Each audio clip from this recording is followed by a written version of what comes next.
Hi guys, ngayon ay tuturuan ko kayo kung paano natin mag-register sa 2024 NSET.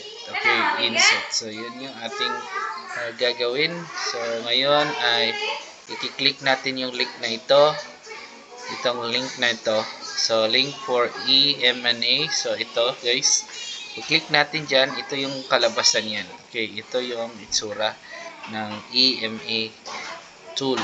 Okay, NIAP ENA tool. So, pupunta tayo dito. Kapag, by the way, kapag yung teachers ay nagtuturo sa kindergarten, grades 1 and 4, including grade 7, so, pupunta sila dito para makapag-register sila sa master class. Okay, so, ang gagawin natin ngayon ay hahanapin natin yung region na tayo ay kabilang. Region that we are belong. Dito tayo sa, halimbawa, Region 9. So, sa Region 9 tayo, pipili tayo dito. So, for teachers, unahin natin yung inset registration form. So, ang inset registration form ito, i-click lang natin to. Pagkatapos ay dito, mili na tayo dito ng this is the inset registration form, teachers and school heads. So, pareho na siguro yung link for teachers and school heads. So, ngayon, dito tayo sa Data Privacy Act. So, 2012. So, kailangan natin that i-click tong I fully understand and agree the aforementioned terms. Pag i-click natin yan, change yung submit to next. So, i-click natin yung next. After that, sulat na nating pangalan. Halimbawa, De La Cruz 1. Katapos, Juan, first name. Next, middle initial. Halimbawa, lagyan natin ng G. Suffix name kung meron. NA kapag wala. So, kailangan talaga i-click natin dyan kapag wala. NA. Para makaproceed tayo sa next. Next, sex. Pili tayo dyan.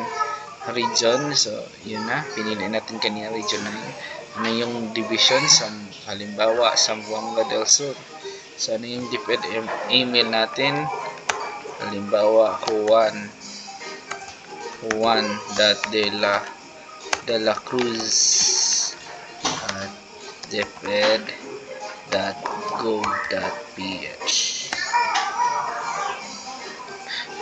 After that, dito tayo sa eligibility. So, anong eligibility meron? Halimbawa, pipiliin natin yung let board eligibility.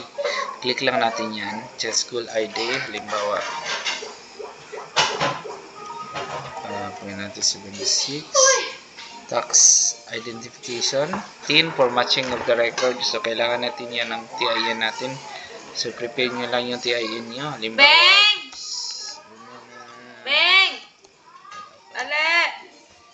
Okay, so yan. Pagkatapos Tikyan, ay next name. Pagkatapos ay employee number. Pagkatapos dito sa bachelor's degree, written, do not abbreviate. So, kailangan talaga kompleto.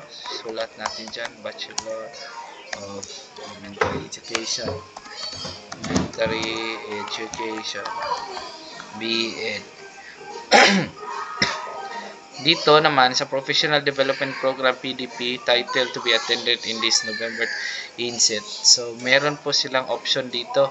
So, kailangan ito makikita natin doon sa NIAP _PD _programs nga link. So, makita natin dito. So, kailangan talaga pupunta tayo doon before tayo mag-register para ma-identify natin kung anong programs dapat natin i-enroll or i-attend. At pagkatapos, titingnan kasi natin kung anong grades level ang pwede or appropriate, no? Kasi meron doon naka-identify kung sino-sino yung mga participants.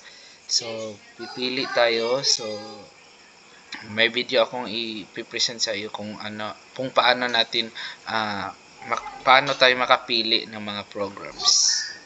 Okay, so halimbawa na lang napili natin yung capacity building of K stage 1 teachers. Pag diyan nakasulat na yan at isa lang muna ang pipiliin natin. Then plantilla position, lagyan natin halimbawa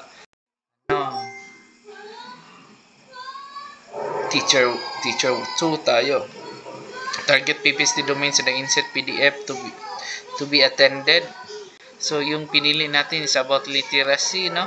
So siguro dito yan sa content and pedagogy, maaaring sa content and pedagogy o di kaya sa curriculum and planning. At ito naman ay makikita natin doon sa mga programs kung i-open natin yung National Educators Academy na link, no? So yan, makikita natin. Kaya kailangan nating mag-open tayo muna doon para ma-identify natin kung ano yung mga domains na angkop sa napili nating programs. Okay, halimbawa reading strategy. Yan. Then pagkatapos ay submit. Isa-submit natin pagkatapos. Tapos okay na po. Yun na lang po. Thank you. Thank you for watching. Bye-bye.